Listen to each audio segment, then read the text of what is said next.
Brendan Miller. I'm an adjunct professor. I'm also the hot process technician.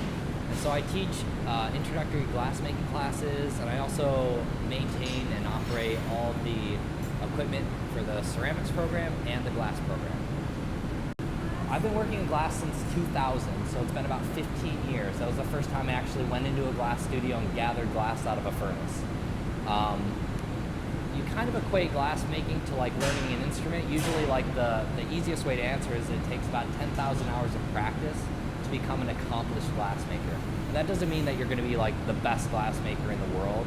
That just basically means that you're going to be able to draw a simple design or shape, and you're going to be able to produce that with some sort of relative consistency from that point.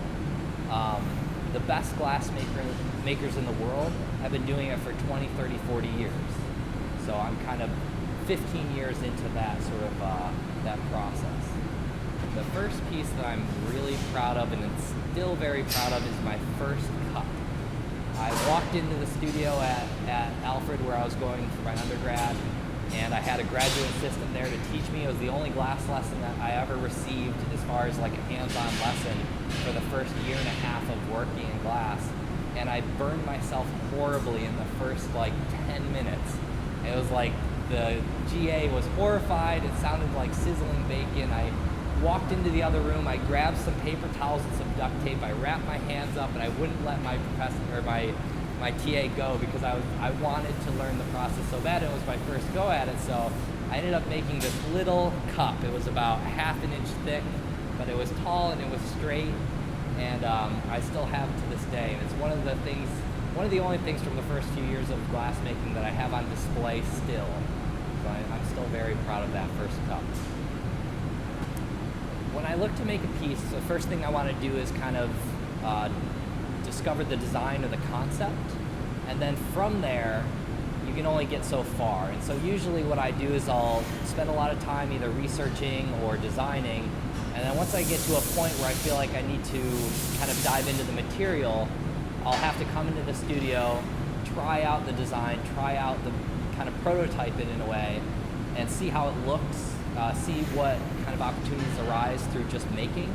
And so a lot of my design work is actually done in the studio while manipulating the material. It kind of will provide you some opportunities as far as, you know, what does the material do, and do you maybe see something that's a little bit better of an idea kind of along the way. Special equipment, you need a studio.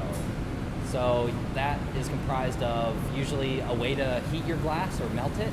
If you're doing glass blowing, that would include a furnace, a reheating furnace, a bench, hand tools, pipes, things like that, things to actually be able to manipulate the material because it's so hot that you can't physically touch it. So you have to use all of these things to kind of be the stand-in for your hand. So usually when you're making glass, especially in the hot shop, you start off with one person, and that person would be termed as a gaffer.